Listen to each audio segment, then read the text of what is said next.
Hello friends, welcome to Ignite academy.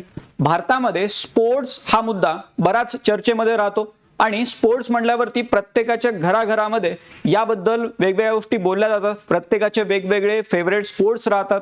काही लोकांचं cricket राहणार आहे, काही लोकांचं हॉकी असणार आहे, राईट. काही लोकांचं होऊ शकेल फुटबॉल असेल, बास्केटबॉल असेल. So sports is like day to day लाईफचा भाग आहे आपला, बरोबर आहे.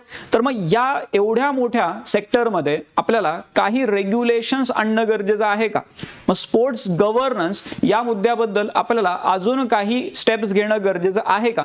गिव्हन दॅट त्याचा जो एक जो महत्व त्याचं जे आहे ते एवढं जास्त आहे भारतासारख्या देशामध्ये की त्यामध्ये नक्कीच काही ना काहीतरी अजून बेटर आपण करू शकतो. मग त्यामध्ये क्रिकेट असेल, क्रिकेटमध्ये तर आपण ऑलरेडी बऱ्यापैकी आता एक डॉमिनंट कंट्री म्हणून समोर येतोय. But what about the other sports, right. So त्या प्रत्येक स्पोर्ट्सला तेवढंच तिथे आपण महत्व देणं गरजेचं आहे. आणि मग यासाठी काही गव्हर्नन्स स्ट्रक्चरमध्ये काही रिफॉर्म आणता येतील का, याबद्दल एक रिसेंटली नवीन इनिशिएटिव्ह घेतला गेलेला आहे आणि तो सगळ्यांच्या आता ऐकण्यामध्ये आलेलाच असणार आहे, नॅशनल स्पोर्ट्स गव्हर्नन्स बिल. तर मग नेमकं हे बिल काय आहे, यामध्ये काय काय प्रोव्हिजन दिलेले आहेत, कोणत्या कोणत्या पॉवर्स आहेत, काही नवीन बोर्ड्स तिथे बनवले जातील असं म्हणलं गेलेलं आहे. सो या सगळ्या गोष्टीवरती आजच्या या करंट कनेक्टच्या एपिसोडमध्ये आपल्याला चर्चा करायची आहे. माझं नाव मंगेश कुलकर्णी, मी या एपिसोडमध्ये आपलं स्वागत करतो. सो फ्रेंड्स, करंट कनेक्टमध्ये हा मुद्दा चर्चेत घेणं खूप जास्त महत्त्वाचं होतं, कारण आपल्याला मेन्समध्ये जीएस पेपर 2 गव्हर्नन्सच्या अँगलनी या पद्धतीचे प्रश्न विचारले जाऊ शकतात. ऑलरेडी या आपल्या सिरीजमध्ये आपण अशा गोष्टी डिस्कस करत राहतो. These are the previous some episodes of our current connect session, जे तुम्ही नक्की बघितले पाहिजे. आपण एक एक मुद्दा जो आहे तो व्यवस्थित डिटेल्ड वे मध्ये या सेशन्समध्ये डिस्कस करतो, जेणेकरून आपल्याला परीक्षेसाठी याचा नक्कीच फायदा होऊ शकेल. अपार्ट फ्रॉम दॅट काही अजून इनिशिएटिव्ह आहेत, याबद्दल आपण पुढे चर्चा करू. बट सगळ्यात पहिले नॅशनल स्पोर्ट्स गव्हर्नन्स बिल जे आहे, इथे basically ministry of youth affairs and sports आणि त्यासोबतच SAI म्हणजे काय, स्पोर्ट्स ऑथॉरिटी ऑफ इंडिया यांनी अशा प्रकारचे काही इन्फोग्राफिक्स रिलीज केलेले आहेत. मग यामध्ये ते महत्व काय आहे ते सांगतायत. किंवा नॅशनल स्पोर्ट्स गव्हर्नन्स बिल आहे 2025 लोकसभेमध्ये आणलं गेलेलं आहे, अजून पास नाही झालेलं आहे, पण हे बिल आहे. आता बिल कशासाठी आहे, which is built for the athlete असं म्हणतात. ऍथलीटसाठी हे तयार केलेलं बिल आहे. मग यामध्ये बऱ्यापैकी आता आपण बघतो की there is mandatory representation of sports persons of outstanding merit in the governing bodies. यामध्ये ज्या वेगवेगळ्या बोर्ड्स वगैरे जे बनवलेले आहेत त्यामध्ये स्पोर्ट्स पर्सन ज्यांचं आउटस्टँडिंग मेरिट आहे त्यांचं मॅन्डेटरी रिप्रेझेंटेशन असलं पाहिजे असं म्हणतात. त्यासोबतच तिथे वोटिंग राईट्स आहेत for athlete elected representative in executive committees of the board also. मग तिथे ऍथलीट्स जे आहेत त्यांना डायरेक्ट रिप्रेझेंटेशन पण देण्याबद्दल बोललं गेलेलं आहे. अपार्ट फ्रॉम दॅट ऍथलीट्सला प्रोटेक्शन, त्यानंतर कोड ऑफ एथिक्स इथे असणार आहे. या बऱ्याचशा गोष्टी यामध्ये येतात ज्या आपण पुढे आता बोलू. एक मुद्दा इथे महत्वाचा आहे जो सारखा चर्चेमध्ये येतो की हे जे स्पोर्ट्स गव्हर्नन्स बिल आहे यामध्ये वेगवेगळ्या स्पोर्ट्स फेडरेशन्सला बेसिकली एका कॉमन बोर्डच्या अंतर्गत तिथे काय केलं जाणार आहे, तर ओव्हरऑल रेग्युलेट केलं जाणार आहे. So again the question is BCCI will it be part of this? BCCI हे कॉम्प्लाय करणार आहे का या बिलला?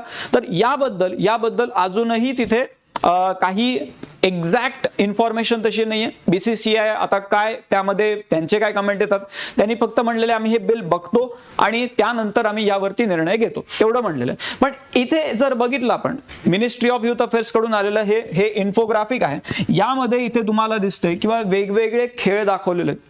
मग यामध्ये हॉकी असेल, जॅव्हलिन थ्रो असेल, वेट लिफ्टिंग असेल, राईट. सो त्यानंतर मग आर्चरी असेल, असे वेगवेगळे खेळ दाखवलेले, बॅडमिंटन असेल, क्रिकेट नाही दाखवलेले, राईट. सो याचा अर्थ गव्हर्नमेंटही अजून BCCI यामध्ये येईल की नाही याबद्दल तिथे डाऊटफुल आहे. ठीक आहे.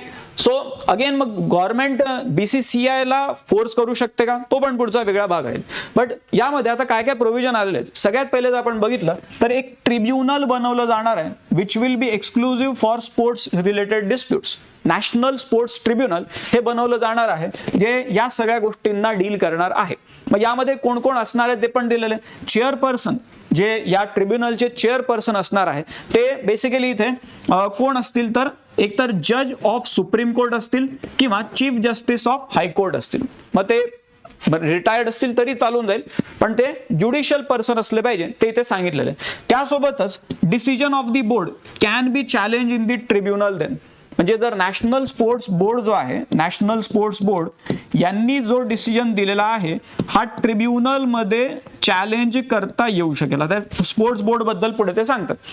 ठीक आहे, तो एक भाग झाला. त्यानंतर its orders are legally binding and enforceable like civil court decree. जसं सिव्हिल कोर्टाच्या पॉवर एन्फोर्सेबल आहेत लीगली, तशा पद्धतीने ट्रिब्युनलच्या पॉवर्स इथे राहतील आणि याच्या अगेन्स्ट अपील देखील केली जाऊ शकेल. डायरेक्टली अपील कुठे होणार आहे तर सुप्रीम कोर्टमध्ये होणार आहे आणि मग सुप्रीम कोर्ट जे सांगेल ते फायनल असणार. सो हे एक आपल्याला बघायला मिळते की स्पोर्ट्सच्या फील्डमध्ये एक लीगल स्ट्रक्चर इथे तयार केलं जात आहे. That is nothing but national sports tribunal. इथे पण आपण बघितलं तर हे जे फोटो दाखवले जाते ते कुठे बॅट बॉल कुठे दिसत नाही आहे. क्रिकेटला अजून त्यामध्ये कुठे त्यांनी अजून इन्क्लूड केलेलं नाहीये. देन पुढे अजून काय म्हटलेलं आहे, बऱ्याचदा काय होते की आता वेगवेगळे जे फेडरेशन्स आहेत ते त्यांच्या नावामध्ये इंडिया हा शब्द वापरतात. तर इथे काय म्हणलेलं आहे किंवा there will be regulation over the use of India and national symbols in the names of such kind of bodies. मग त्यासाठी प्रॉपर एनओसी घ्यावी लागणार आहे. त्यासाठी तुम्ही रेकॉग्नाइज्ड तिथे स्पोर्ट्स बॉडी असले पाहिजे, तेव्हाच तुम्हाला तिथे एनओसी मिळणार आहे. So no sports body can use India, national और any tricolour based insignia without NOC. तो एक महत्वाचा मुद्दा आहे. त्याच्यामुळे सगळ्यांना यावंच लागणार आहे. इव्हन जर कोणी स्पोर्ट्स टुर्नामेंट खेळायला जात आहेत तर ते जे इंडिव्हिज्युअल ॲथलीट असतील किंवा ग्रुप्स असतील त्यांना या सगळ्या गोष्टी तिथे मान्य कराव्या लागतील किंवा या सगळ्या गोष्टींना ते बेसिकली जर रेकॉग्नाइज असले तर त्यांना त्या पद्धतीने इंडिया या नावासकट त्या टुर्नामेंट्समध्ये भाग घेता येऊ शकेल. ठीक आहे, तो एक भाग झाला. त्यानंतर इथे बरेचसे जे फेडरेशन्स असतात त्यांचे इलेक्शन्स होतात.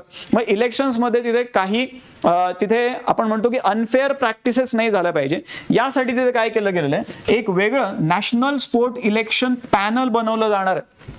National sports election panel. आणि मग यामध्ये सगळे जे नॅशनल स्पोर्ट्स बॉडीज असणार आहेत त्यांच्या इलेक्शनसाठी हे काम करणार आहेत.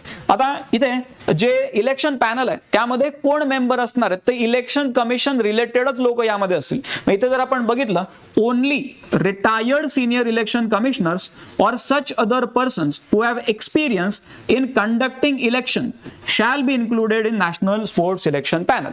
किंवा नाहीतर असं झालं की कोणतरी दुसराच व्यक्ती जो माझ्या ओळखीचा माणूस आहे म्हणून मी ते इलेक्शन पॅनल मध्ये टाकला, असं होणार आहे का? नाही होणार. फक्त इलेक्शन ज्यांनी कंडक्ट केलेले आहेत, ज्यांना एक्सपिरियन्स आहे तेच लोक यामध्ये असू शकतील. तो एक भाग झाला.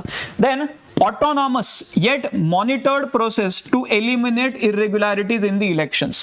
त्यामध्ये प्रॉपर तिथे रेग्युलेशन केलं जाणार आहे. आणि बाकी मग सगळेच असोसिएट बॉडीज वगैरे त्या सगळ्यांच्या इलेक्शनसाठी हे काम करणार आहेत. ठीक आहे, सो हा एक तिथे रिफॉर्म आपल्याला बघायला मिळतोय in the overall election process of sports federation. आता या पूर्ण ऑफिशियल डॉक्युमेंट पण त्यांनी दिलेलं आहे तसं, पण यामध्ये काय म्हणलेलं, नॅशनल स्पोर्ट्स बॉडीज बनवल्या जातील. National sports bodies. मग इथे आपण जर बघितलं, ऑलिम्पिकला टार्गेट करतो आपण. रिसेंटली आपली नॅशनल स्पोर्ट्स पॉलिसी पण आहे त्याबद्दलची. ऑलिम्पिकला आपण टार्गेट करतोय, तर त्या हिशोबाने आपण बघतोय की अशा कमिटीज बनवल्या गेलेल्या आहेत. मग त्यामध्ये आपण म्हणलं नॅशनल ऑलिम्पिक कमिटी बनवली जाणार आहे. त्यानंतर नॅशनल पॅरालिम्पिक कमिटी बनवली जाणार आहे. आता ह्या ज्या कमिटी असतील या स्पोर्ट्स वाईज नसणार आहेत. म्हणजे सगळ्या खेळांसाठी एक नॅशनल ऑलिम्पिक कमिटी असेल, सगळ्या खेळांसाठी एक नॅशनल पॅरालिम्पिक कमिटी असेल. त्यासोबतच नॅशनल स्पोर्ट्स फेडरेशन असणार आहे. प्रत्येक खेळासाठी एक नॅशनल स्पोर्ट्स फेडरेशन असणार आहे. आणि त्यासोबतच प्रत्येक खेळासाठी एक रिजनल स्पोर्ट्स फेडरेशन असणार आहे. म्हणजे एक प्रॉपर स्ट्रक्चर ते बनवण्याचा प्रयत्न करतात.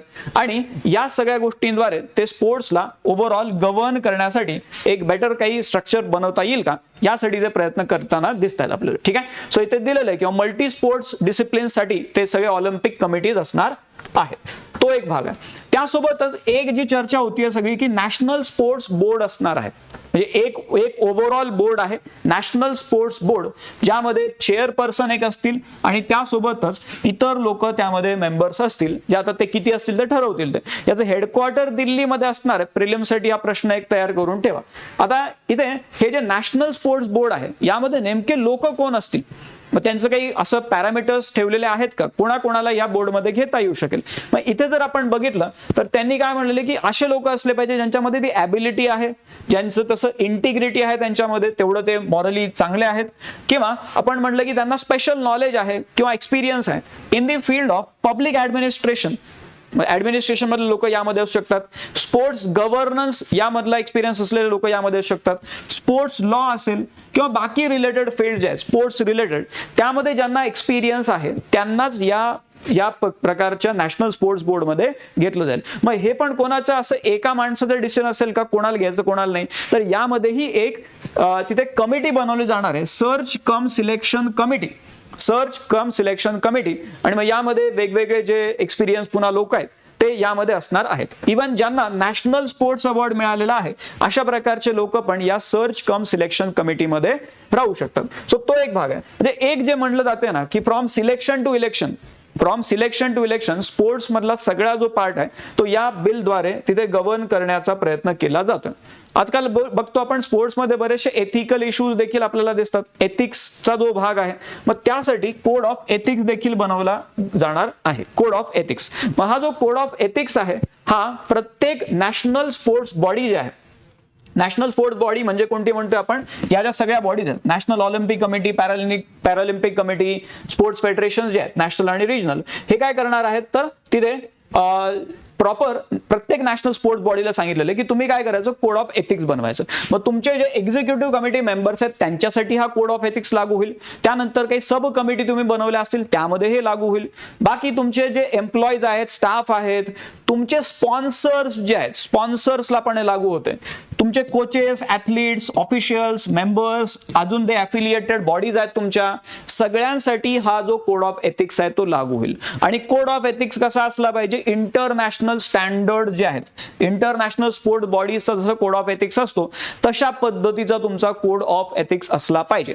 तो पण एक मुद्दा यामध्ये त्यांनी क्लिअर केलेला आहे. सो ऑफिशियल डॉक्युमेंट मधून म्हणा किंवा जे इन्फोग्राफिक्स आहेत त्यामधून म्हणा, या काही गोष्टी आपल्याला समोर येताना दिसत आहेत. स्टील द क्वेश्चन रिमेन्स किंवा BCCI याचा भाग होणार आहे का, राईट. सो ह्या सगळ्या गोष्टी अजून रिलिव्हंट होऊन जातात because of some recent current affairs. मग त्यामध्ये नॅशनल स्पोर्ट्स पॉलिसी 2025 ची कॅबिनेटने अप्रूव्ह केलेली आहे आणि याचं एम काय तर 2036चं जे ऑलिम्पिक्स होणार आहे, again it is being sed that इंडियामध्ये होणार, Ahmedabad will be the Olympic city, या सगळ्या पुढच्या गोष्टी आहेत. बट जे 2036 ऑलिम्पिक गेम्स आहेत त्यामध्ये आपल्याला चांगला परफॉर्मन्स करायचा आहे. त्यासाठी नॅशनल स्पोर्ट्स पॉलिसी 2025 तिथे अनाऊन्स केली गेलेली आहे. याच्या आधीची पॉलिसी 2001 मध्ये होती. याबद्दल आपण आपल्या आधीच्या एका सेशन मध्ये करंटच्या डिस्कस केलेला आहे. सो ओव्हरऑल जर बघितलं तर स्पोर्ट्सचा हा जो मुद्दा आहे, sports is being emotion for people in India, right. World cup मध्ये जर आपण हारतोय तर 2 दिवस जेवण जात नाही लोकांना, राईट.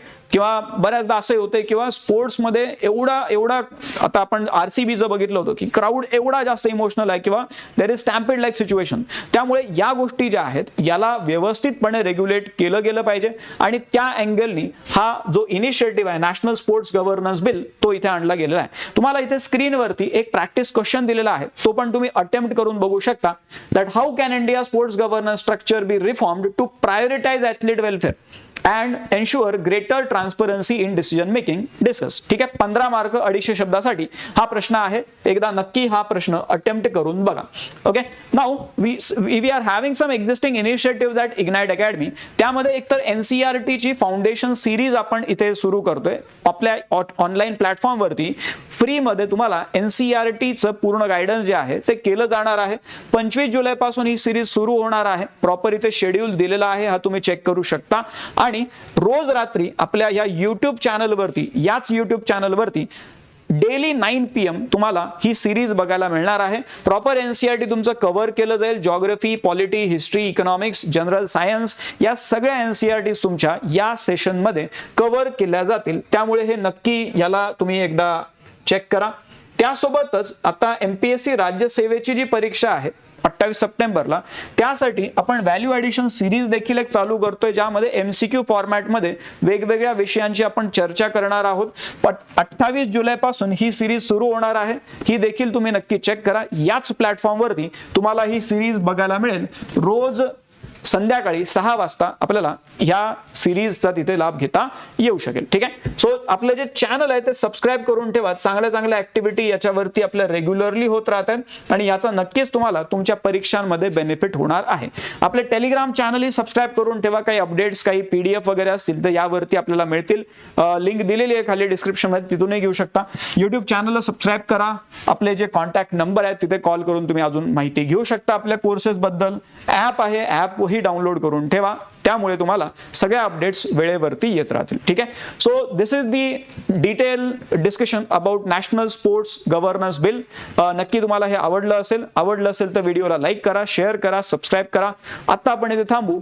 भेटू पुन्हा अशाच इंटरेस्टिंग एपिसोडमध्ये next time. Thank you very much.